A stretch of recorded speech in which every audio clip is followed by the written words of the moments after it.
No, ready to rip or what? That camera's not in my car. It's not in your car. I found it. It was in my car. Oh, we see it.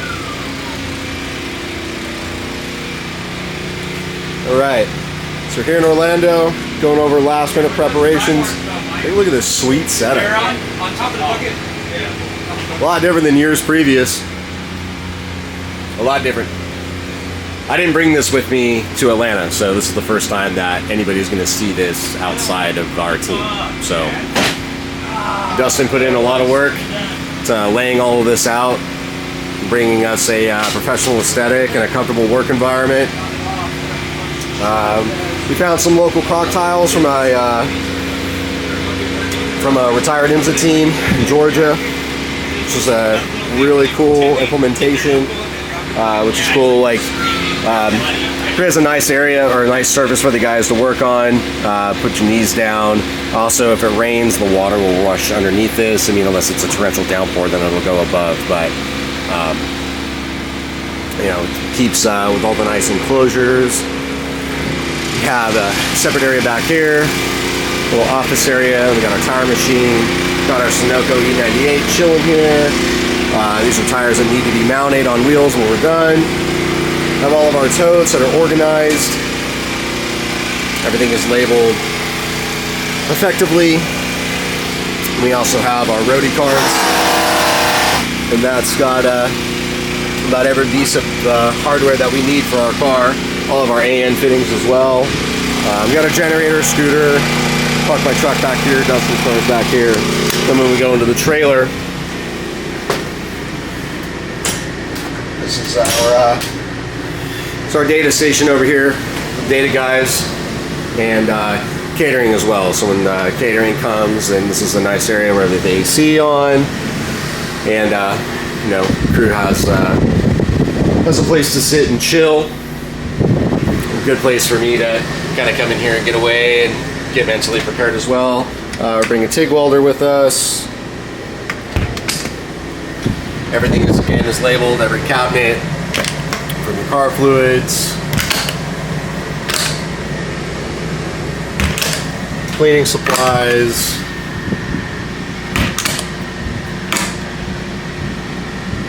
to more essential zip ties, Velcro, anti-seize, thread locker, etc. Yeah, so boys have been working in here, so well used. But yeah, I feel good for this round. You know, testing yesterday went really good. We did have a couple things that we did break, but I'm glad that we broke it yesterday as opposed to coming out here and breaking it tomorrow during practice and then scrambling trying to find a bunch of stuff. So we were able to get everything that we needed. The car did feel amazing. It was some small stuff. Had a small issue with our throttle body, but we went and got a new one of those, and the set screws on the knuckle for the steering shaft popped out. So it's pretty crazy. You know, I kind of loaded the car up super hard, and when I came out of the corner, I just lost all steering. But luckily, that place is pretty flat and open, so it wasn't a big deal. But I'm glad it happened there and not out here. So we're about ready to be finished up for the night, and we'll go back to the hotel, get some food, get some good rest, and be back first thing in the morning to head to our first driver's meeting and then out for practice. So get to it then.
car did absolutely phenomenal today. Like, it was easily the best day that I've had with the car to date. And all the hard work that we've been putting on in the shop really shined today. I'm super stoked on the team. Everybody worked super hard. It was super hot today. Ambient temperatures inside the car got up to like 122 degrees. Yeah, it's super hot out here, probably 98 degrees Fahrenheit with like 98% humidity. So it was pretty grueling, but everybody, we made it through. And this thing made it through in one piece, and we made quite a bit of changes to dampening. We had some transient throttle stuff that we were playing with, and just really kind of getting the car to do what we wanted to do. And she did really well.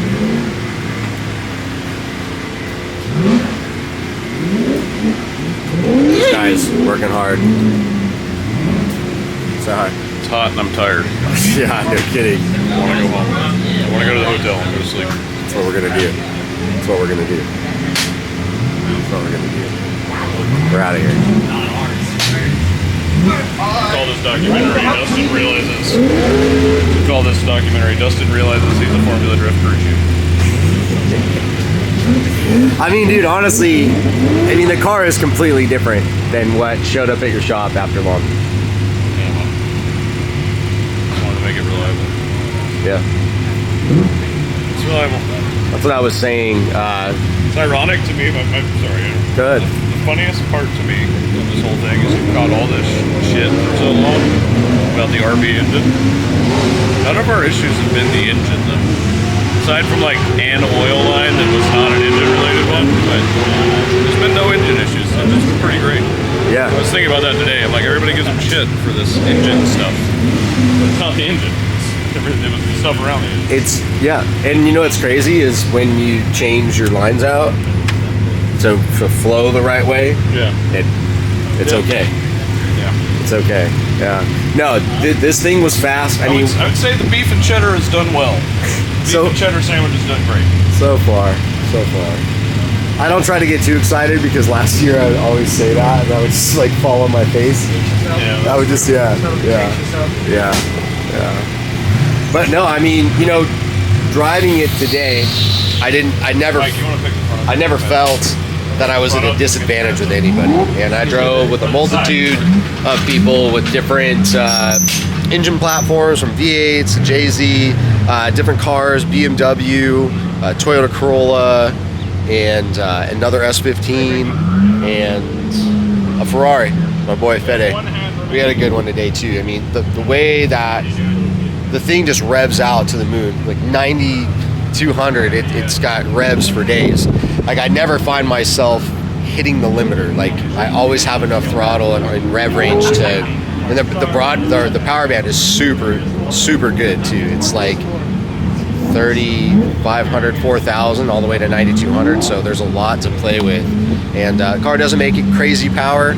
I think we're at like 700, 8. Okay, we're at 8. So I mean, but it's responsive. Our response time from 3rd to 4th is less than a millisecond. Upshift 4th, it's there. So I have to commit to the car harder tomorrow. The last run that I did do, I was really committed. We had some issues in the morning where my brakes weren't working, the throttle wasn't where I wanted it to be, and I just didn't really have a lot of confidence in the car. You know, those are two like really important things, especially when you're initiating onto the wall. There's a lot of commitment there. You have to be mentally prepared to commit at that level. So on my last rat lap, I really told myself to commit, and I did, and it felt really good. But I know that we still have a lot more in there, and I'm ready to drive hard tomorrow. So this is my boy Zach Ortiz. Some of you guys might know him as JSI Mystified.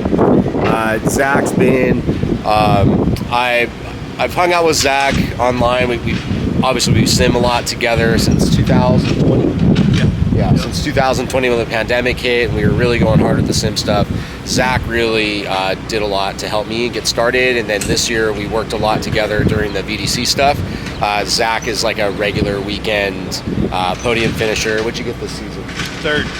So you did get on the podium for that. Yep. Okay, someone told me fourth, but okay, glad to hear that it was third. So VDC, how much time do you think you have on the sim?